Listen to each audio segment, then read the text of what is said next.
Los platillos voladores Samael Aún Weor, primera edición Colombia, 1967. Prólogo. De los distintos planetas del sistema solar vendrán naves interplanetarias tripuladas por habitantes de otros mundos. Esta clase de naves las tiene cualquier humanidad avanzada de cualquiera de los mundos del espacio. Al hombre terrícola no se le han entregado esas naves, por temor de que vaya a cometer en otros mundos las barbaries que ya ha cometido aquí en sus conquistas históricas. Los habitantes de cualquiera de los mundos del sistema solar están ya muy avanzados y saben demasiado el lamentable estado de barbarie en que se encuentran los habitantes de la Tierra. Sin embargo, en la nueva era acuaria, los habitantes de los distintos mundos del sistema solar establecerán contacto oficial con nuestro planeta Tierra. Esas humanidades de Venus, Marte, Mercurio, etc., vendrán en naves interplanetarias y muchos serán los seres humanos que se embarcarán en esas naves para conocer los distintos planetas del sistema solar. Esas humanidades avanzadas le enseñarán al hombre esas naves interplanetarias. En esa forma será fulminada la ciencia oficial y el orgullo humano será herido de muerte por las humanidades avanzadas del sistema solar. En la nueva era acuaria la raza aria habrá conquistado el éter interplanetario y los viajes a otros mundos del sistema solar se convertirán en rutinarios. Habrá intercambio cultural y comercial con todo el sistema solar y como consecuencia el hombre se elevará a un altísimo nivel cultural. Que la paz sea con la humanidad entera. Samael Aún Weor. Gran avatar de Acuario. Capítulo 1. La verdad desnuda. Un periódico muy famoso de la Ciudad de México DF, trae a grandes titulares en la primera página la siguiente noticia. Platillos voladores en Francia y Estados Unidos localizados por radar. A continuación transcribimos el texto de esta alarmante noticia. Oklahoma City. Oklahoma, 2 de agosto, AFP. Los platillos voladores reaparecieron anoche en el medio oeste de los Estados Unidos. La policía de carreteras de Oklahoma señala que en la base militar de Tinker, cerca de Oklahoma City, el radar registró la presencia de 4 objetos no identificados que evolucionaron en el cielo a unos 7.000 metros de altitud, pero en la propia base rehúsan confirmar o negar la noticia. La ocultan. Por otra parte, 3 patrullas de policía afirmaron haber visto objetos que en perfecta formación volaron por espacio de 30 minutos. El color de estos objetos, rojo en un principio, se transformó paulatinamente en blanco y azul verdoso. La oficina del sheriff en Wichita, en Kansas, anuncia, por su parte, que varios objetos no identificados fueron observados anoche en el espacio de horas, a una altura que iba de 2.000 a 3.000 metros. Aterrizó en un sembrado Marmande, Francia, 2 de agosto, AFP. Un platillo volador fue visto anoche por un estudiante cerca de la ciudad de Marmande, al sudoeste de Francia. Según el testigo, se trataba de un enorme disco luminoso que se posó en un sembrado y que luego se elevó para alejarse a una velocidad vertiginosa. De todos los rincones de la Tierra llegan alarmantes noticias sobre platillos voladores. En Francia una de esas naves cósmicas aterrizó y de su interior salieron los tripulantes de mediana estatura, según un testigo ocular. Las autoridades hallaron en el lugar huellas de una nave desconocida. En Argentina otra nave aterrizó sobre una montaña de difícil acceso. Un campesino dio parte a las autoridades. Estas pudieron contemplar la nave, pero no lograron llegar hasta ella debido a lo accidentado del terreno. Sobre una torre de control de cohetes cósmicos en Australia voló una nave cósmica en instantes en que los expertos de dicha torre seguían la trayectoria del cohete que fotografió a Marte. La verdad desnuda en cuestión de platillos voladores es que realmente existen y que han sido registrados por radar y debidamente fotografiados. Resulta imposible que el radar y los aparatos de fotografías puedan sufrir alucinaciones. Esta cuestión de los platillos voladores está ya escandalosa y aunque los bribones y los escépticos hagan mofa y escarnio de aquellos que afirmamos la existencia de las naves cósmicas, gústeles o no, los platillos voladores son un hecho concreto, debidamente registrados por radar.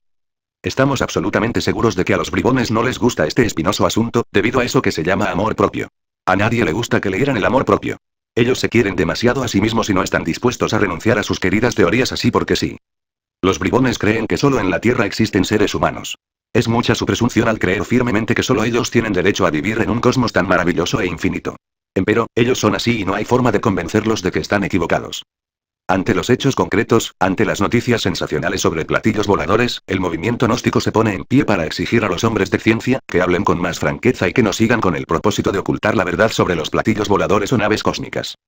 En el desierto de Nevada, Estados Unidos, el gran científico norteamericano Adamski se puso en contacto con unos venusinos que aterrizaron cerca al puesto donde él estaba haciendo sus investigaciones. Este científico de reconocido prestigio mundial pudo platicar ampliamente con dichos venusinos. En un país suramericano cuyo nombre no podemos mencionar, existe una sociedad científica compuesta por 98 sabios discípulos de Marconi. Estos sabios conviven con un grupo de marcianos que normalmente aterrizan en dicha región. Lo que más le molesta a los bribones es que la cosa no se haga pública y que todo se haga tan en secreto. Nosotros les preguntamos a estos bribones si ellos son así tan inconscientes, como para regalarle una bomba de dinamita a un niño de 3 años. ¿Qué le sucedería a un niño que jugara con una bomba de dinamita? Si a la humanidad se le regalaran los platillos voladores, podemos estar absolutamente seguros de que dichos platillos serían utilizados para la guerra y entonces nadie sobre la faz de la Tierra podría estar seguro de su propia vida. Recordemos la velocidad que desarrollan estas naves, el poder de elevarse o descender verticalmente, el poder de permanecer aparentemente quietas en el aire, etcétera, etcétera. Regalarle estas naves a la humanidad, sería como regalarle una bomba de dinamita a un niño para que jugara con ella. A los señores bribones que tanto les disgusta el secreto, les aconsejamos 3 cosas. Primera, regenerarse. Segunda, una buena dosis de paciencia.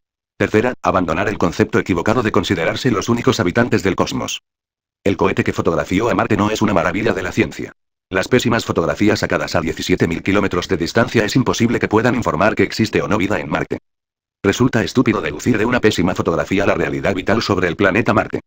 Los innumerables cráteres de Marte no significan que este sea un mundo muerto como la Luna. Si se fotografiara a la Tierra a una distancia de 17.000 kilómetros, es lógico que la fotografía sería similar a las que se obtuvieron sobre Marte.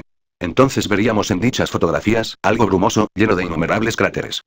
Ninguna fotografía de tipo cósmico puede informarnos el oxígeno que haya o no haya en determinado planeta. Aun cuando los señores bribones se sientan muy molestos y lancen contra nosotros toda su baba difamatoria, la realidad es que en distintos lugares de la Tierra, ya existen grupos selectos de personas que están en directo contacto con los habitantes de Marte, Mercurio, Venus, etc. Capítulo 2. Un visitante jupiteriano. Las noticias que vienen de todas partes del mundo aseguran que las naves cósmicas aterrizan en distintos lugares de la Tierra. Lo que más le molesta a los bribones es no poder capturar una de esas naves con tripulación y todo. Estamos absolutamente seguros de que los caníbales del África y de la Amazonas también se sienten muy molestos cuando no logran capturar a un explorador. En el caso concreto de los platillos voladores, las gentes quieren proceder como caníbales, pero los tripulantes de las naves cósmicas conocedores del salvajismo humano es claro que no están dispuestos a dejarse atrapar porque saben muy bien la suerte que les aguarda.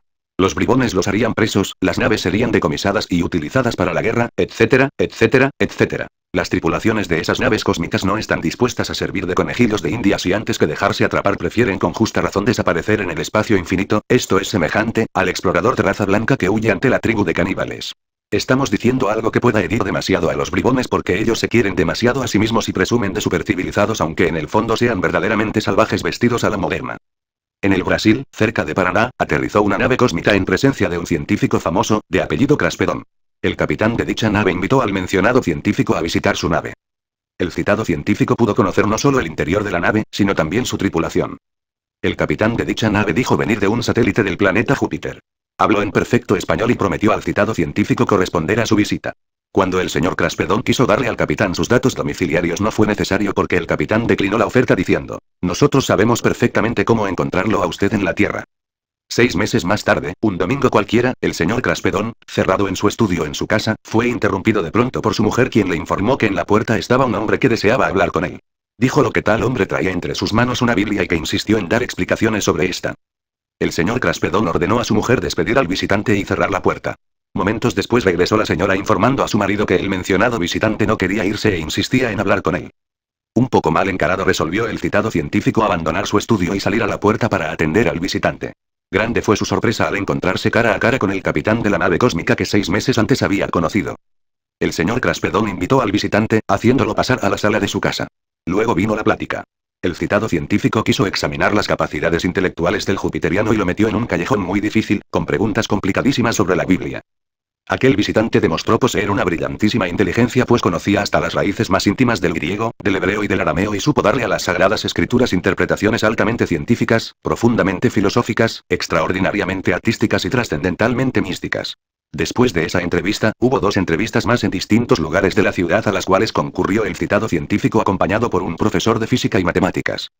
Las enseñanzas que dio el jupiteriano en materia de astronomía fueron realmente formidables, todo ese conocimiento es trascendental. El señor Craspedón es un científico serio. No se trata de ningún charlatán. Resolvió condensar todos los conocimientos que el jupiteriano le entregó en un precioso libro escrito en portugués y titulado Me contacto con los discos voladores. Advirtió el jupiteriano que las explosiones atómicas están alterando la camada superior de la atmósfera terrestre. Esta camada es el filtro supremo que descompone y analiza los rayos solares transformándolos en luz y calor. Dijo el jupiteriano que si los científicos atómicos continuaban con sus explosiones nucleares llegaría el día en que ya el filtro supremo sería incapaz de analizar y descomponer los rayos solares en luz y calor, entonces veríamos al sol negro como silicio y la luna roja como sangre y sobre la faz de la Tierra un color rojo ferruginoso. Advirtió el jupiteriano que al descomponerse la camada superior de la atmósfera terrestre que sirve de sustentáculo para la vida de la Tierra, vendrían grandes terremotos y las ciudades caerían como castillos de naipes, hechas polvo. Informó el jupiteriano diciendo que ya ellos, los navegantes del espacio que visitan a la Tierra, están viendo la camada superior de la atmósfera terrestre en franco proceso de alteración y sin el brillo y esplendor de otros tiempos. Dijo el jupiteriano que la guerra termonuclear saturará con las radiaciones atómicas el agua que bebemos, los cultivos con que nos sostenemos, las nubes que traen las lluvias, etc. Advirtió el jupiteriano que la radiación atómica dañará el fósforo en el cerebro del ser humano y por doquiera se verán escenas dantescas en las calles, hospitales llenos de gentes, multiplicación del cáncer y de la leucemia, millones y millones de muertos, hambre y desesperación. Los tiempos van pasando, las explosiones atómicas continúan ahora en forma subterránea tanto en Rusia como en los EU. Francia y China siguen haciendo explosiones atómicas en la atmósfera y los diarios del mundo entero traen noticias de terremotos espontáneos ya en Chile, ya en San Salvador, ahora en Irak, Japón, etc. Estamos ante hechos concretos que no se pueden refutar. A los envidiosos les molestará mucho el citado relato sobre el jupiteriano y el señor Craspedón y no nos extrañaría mucho que ahora lancen contra nosotros todas sus sátiras basadas en un escepticismo estúpido como el de aquellos que se burlaron de Pasteur, Galileo, Edison, etc. Lo que más les molesta a los envidiosos es no tener la oportunidad que tuvo el señor Craspedón, estamos seguros de que son caníbales y de que si a estos envidiosos se les diera semejante oportunidad abusarían de ella inevitablemente, capturando o matando a los visitantes del cosmos infinito. Los caníbales son caníbales y los habitantes de otros mundos saben muy bien cuidarse de ellos desapareciendo en el espacio antes que las hordas bárbaras puedan capturarlos. Capítulo 3. El hombre que fue a Venus. Nosotros conocemos personalmente a Salvador Villanueva Medina, el hombre que fue a Venus. Salvador no tiene nada de fantástico ni de desequilibrado. Salvador ha sido examinado por los psiquiatras y ellos han llegado a la conclusión de que este es un hombre normal, mentalmente equilibrado. Salvador no vive de su extraordinaria aventura ni tampoco del libro que escribió titulado Yo estuve en el planeta Venus. Este caballero ahora es mecánico de profesión, arregla automóviles, de eso vive, nosotros mismos hemos estado en su taller viéndolo trabajar, es práctico 100%. El domicilio de este caballero lo reservamos por no tener autorización para darlo en un impreso. Nosotros solo nos limitamos a dos cosas. Primera, dar testimonio de que este es un hombre absolutamente cuerdo dedicado a su trabajo y a su familia.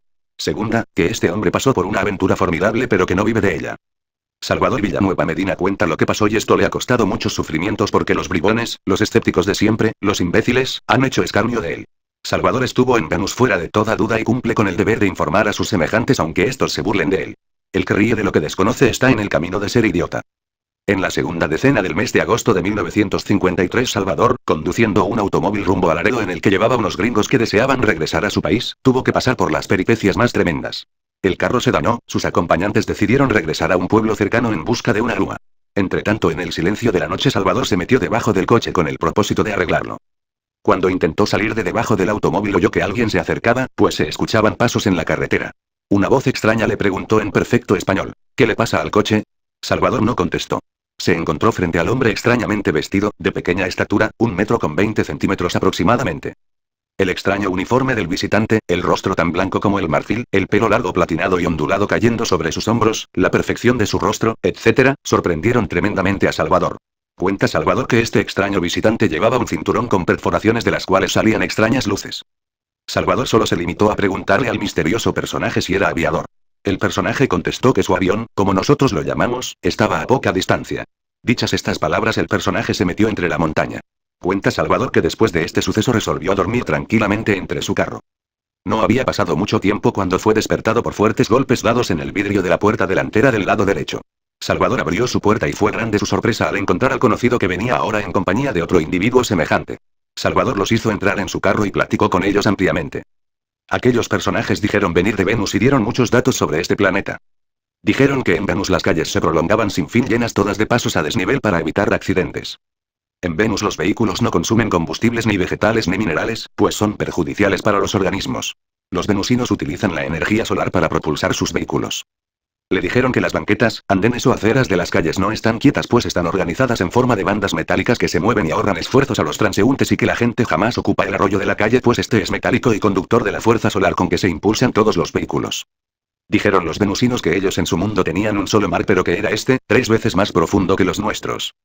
Salvador aseveró que según nuestros sabios terrestres ningún otro planeta puede tener habitantes racionales. Los venusinos contestaron, ¿qué les hace pensar tal cosa? ¿Acaso los deficientes medios de que disponen para hacer sus cálculos? ¿No les parece demasiada pretensión creer que son los únicos seres que pueblan el universo? Aquellos venusinos informaron ampliamente a Salvador sobre la vida de Venus. Disiparon sus dudas explicándole que ellos se habían criado en Venus mediante sistemas científicos especiales, un clima artificial uniforme o benigno convirtiendo así su mundo en una morada deliciosa. Explicaron que en Venus los niños no vagan por las calles, que el gobierno los controla hasta que alcanzan la edad adecuada, que se les clasifica de acuerdo con sus cualidades físicas y mentales y se les asigna determinado lugar donde hacen falta. Explicaron estos venusinos que del mar sacan todos los elementos necesarios para construir edificios, confeccionar ropa, fabricar vehículos y un 60 o más del porcentaje de su alimentación. Dijeron que sus barcos lo mismo pueden estar en el aire que en el agua y que en el fondo del mar existen gigantescas fábricas encargadas de seleccionar y aprovechar científicamente el pescado para su alimentación. Afirmaron los venusinos que aquí en nuestro planeta Tierra se quedan algunos de ellos vestidos de paisano con el propósito de estudiar a la humanidad de nuestro planeta. Dicen ellos que la etapa histórica por la que nosotros los terrícolas estamos atravesando ahora, la vivieron ellos hace muchos miles de años. Ellos también conocieron las guerras, los líderes astutos de la política, hasta que al fin nació la fraternidad. Hoy en día no tienen banderas. Han hecho de su mundo una sola patria y están gobernados por sabios que solo se limitan a aconsejarlos con sabiduría y amor. Salvador fue invitado por los venusinos a comprobar la realidad de esas afirmaciones. Salió del coche tras los dos hombres. Se metió con ellos entre la montaña y encontró una majestuosa nave en figura de esfera achatada que se apoyaba en tres boyas que formaban triángulo. Dice Salvador que dicha nave tenía en la parte superior, un cable ligeramente inclinado hacia adentro, como de 1 metro de altura, circundado de agujeros que semejaban ojos de buey como los que se usan en los barcos. Salvador penetró tras de sus acompañantes en el interior de la formidable nave cósmica que según palabras de Salvador parecía una impresionante fortaleza. 5 días estuvo viviendo Salvador en el planeta Venus y regresó a la Tierra después de haber verificado la realidad de todas estas afirmaciones hechas por los venusinos. La civilización venusina es millones de veces más avanzada que la de nosotros los orgullosos terrícolas. Salvador relata lo que vio, nosotros nos limitamos a comentarlo. La casa Phillips examinó muestras de tierra y de plantas recogidas en el lugar donde Salvador encontró la nave y se descubrió un desorden atómico muy extraño de esas muestras. También se fotografió el lugar pues allí quedaron las huellas de la nave. El sabio Adamski dictó una conferencia sobre este tema en el Teatro Insurgentes de México. Una comisión alemana de científicos se interesó por la cuestión y visitó a Salvador y estudió en el terreno de los acontecimientos. No ha quedado duda alguna, empero, los imbéciles se seguirán riendo como siempre porque son imbéciles. Capítulo 4 Platillos voladores y hombrecillos verdes. De Lima, Perú, vino una noticia fechada el 2 de agosto cuyo texto es el siguiente. Un platillo volador con su tripulante, un enano de color verdoso, fue visto anoche en la azotea de una casa de esta capital, por un joven estudiante, según declaración que prestó hoy al diario El Comercio. Esta visita se agrega a una que dio cuenta la semana pasada un guardián del distrito Chosica, a 40 kilómetros de Lima, quien informó haber visto en el patio de una fábrica un platillo provisto de una trompa como de elefante, que desapareció a los 10 minutos de observación. En cuanto al platillo volador de anoche, Alberto San Román Núñez, de 15 años, afirmó haber visto un ser verdoso, arrugado, de 90 centímetros de alto que se deslizaba por la azotea.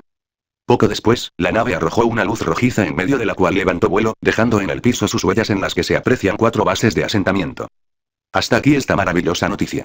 La piel de color verde puede sorprender a muchas gentes, pero nosotros los terrícolas tenemos también razas de color negro y amarillo y piel roja que podrían sorprender a los visitantes cósmicos. Realmente ninguno de los testigos presenciales de platillos voladores y tripulantes extraterrestres podrían atreverse a asegurar que estos visitantes misteriosos tengan formas diferentes a los de nosotros pobres terrícolas. Es lamentable que la ciencia ficción se haya dedicado a propagar ideas falsas o fantasías sobre la figura y forma de los visitantes extraterrestres. Es claro que el color de la piel varía según los climas, según los ambientes, etc., pero la forma humana ya sea gigantesca, mediana o pequeña, es siempre la misma. La ciencia ficción se ha encargado de propagar por doquiera ya a través de la radio, ya a través del cine o de la televisión, tremendas falsedades perjudiciales para la humanidad.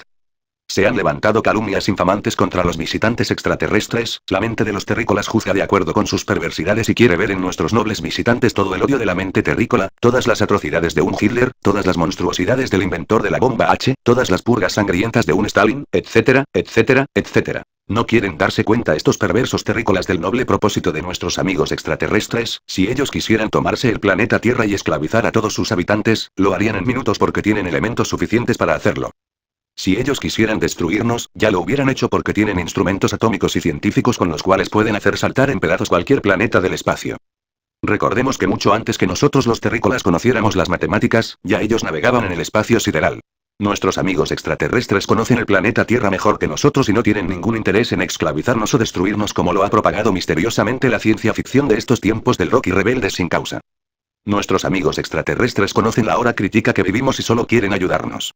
Necesitamos con suma urgencia su ayuda porque nosotros los terrícolas estamos totalmente fracasados.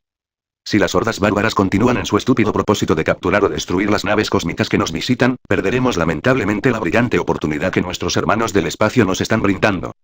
Ellos quieren establecer contacto personal con nosotros, pero en vez de recibirlos con verdadero respeto y amor, en vez de brindárseles hospitalidad, se les envía aviones de caza para interceptarlos. Todo el mundo quisiera destruirlos, realmente nos estamos comportando como salvajes ajenos a toda civilización y a toda cultura. Ha llegado la hora de cambiar nuestra actitud belicosa y ofrecer a nuestros hermanos visitantes del espacio, nuestra amistad y nuestro cariño. Ellos vienen a ayudarnos, no a destruirnos. Los hermanos gnósticos deben empezar por dar el ejemplo estableciendo en las azoteas de nuestras casas, en nuestro país, en nuestros terrenos, señales amistosas, círculos con puntos en el centro. Del punto salen líneas que se dirigen a la periferia y de la periferia salen pequeñas líneas que aunque no llegan hasta el centro dan a entender que se dirigen hacia el centro, hacia el punto. Hacer que el punto citado en el centro del círculo tenga un bello color dorado para simbolizar a la divinidad. Las líneas que de la periferia se dirigen hacia el centro, hacia el punto, pueden ser azules en bastante cantidad y cortas. Las líneas que del centro se dirigen hacia el círculo es claro que conectan al punto con la circunferencia y pueden ser también de color azul. Este es el símbolo de la divinidad en la religión marciana. Nosotros podemos usarlo poniéndolo sobre nuestras casas, en nuestros terrenos, haciéndolo con focos luminosos o simplemente pintado, para establecer relación amistosa con los habitantes de Marte y con todos los habitantes del cosmos. Dicho símbolo significa que todo sale de la divinidad y regresa a la divinidad. Usar este símbolo para brindar amistad a los habitantes del espacio, aunque los bribones se rían de nosotros. Ya todos vosotros sabéis lo que son los bribones, ellos son escépticos 100%, presumen de supercivilizados, se creen muy sabios y usan la sátira y la fina ironía contra todos los que no queremos pensar como ellos. Capítulo 5. El movimiento gnóstico. El hombre se ha lanzado a la conquista del espacio sin importarle un comino los platillos voladores ni la cuestión espiritual. Rusos y gringos quieren conquistar la luna y es claro que alunizaran, aunque los cohetes cósmicos resultan algo grotesco y hasta ridículo si los comparamos con los platillos voladores. Lo más lamentable de todo esto, es el instinto agresivo de la humanidad terrestre. Quien se tome la luna va a querer convertirla en una plataforma militar armada con potencial atómico.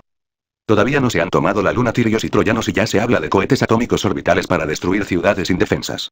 Ese es el estado en que desgraciadamente se encuentra la humanidad terrestre. El inventor de la bomba H todavía no sabe el daño que le causó a la humanidad. Si una de esas bombas de hidrógeno llegase a explotar en las zonas superiores de la atmósfera donde existe el depósito de hidrógeno puro, se quemaría toda la atmósfera de la Tierra, cumpliéndose así la profecía dicha por Pedro en su segunda epístola que a la letra dice así: pero el día del Señor vendrá como ladrón en la noche, en el cual los cielos pasarán con grande estruendo, y los elementos ardiendo serán deshechos, y la tierra y las obras que en ella hay serán quemadas. Ver 10. Epístola 2. San Pedro. Es claro que antes de que esto sucediese, antes que a un loco se le ocurriese hacer este experimento con la bomba de hidrógeno, antes de que ella llegase a explotar en las zonas superiores de la atmósfera, donde está el hidrógeno puro de la Tierra, el depósito viviente de hidrógeno universal, podemos estar seguros de que ellos, los navegantes del espacio infinito, harían volar en pedazos el planeta Tierra, porque las humanidades de los otros planetas del sistema solar, no tienen por qué sufrir las consecuencias de la explosión del hidrógeno terrestre. Semejante catástrofe terrestre repercutirá espantosamente sobre los otros planetas del sistema solar y antes que esta sucediese, ellos, los navegantes del espacio sideral, se verían obligados con dolor profundo a destruir este planeta, haciéndolo volar en pedazos, porque no es justo que otras humanidades planetarias sufran las consecuencias de las locuras del hombre terrestre. En estos instantes los habitantes de la Tierra están llenos de orgullo y soberbia.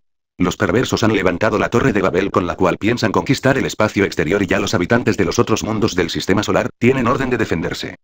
Los cohetes espaciales llegarán a la Luna inevitablemente.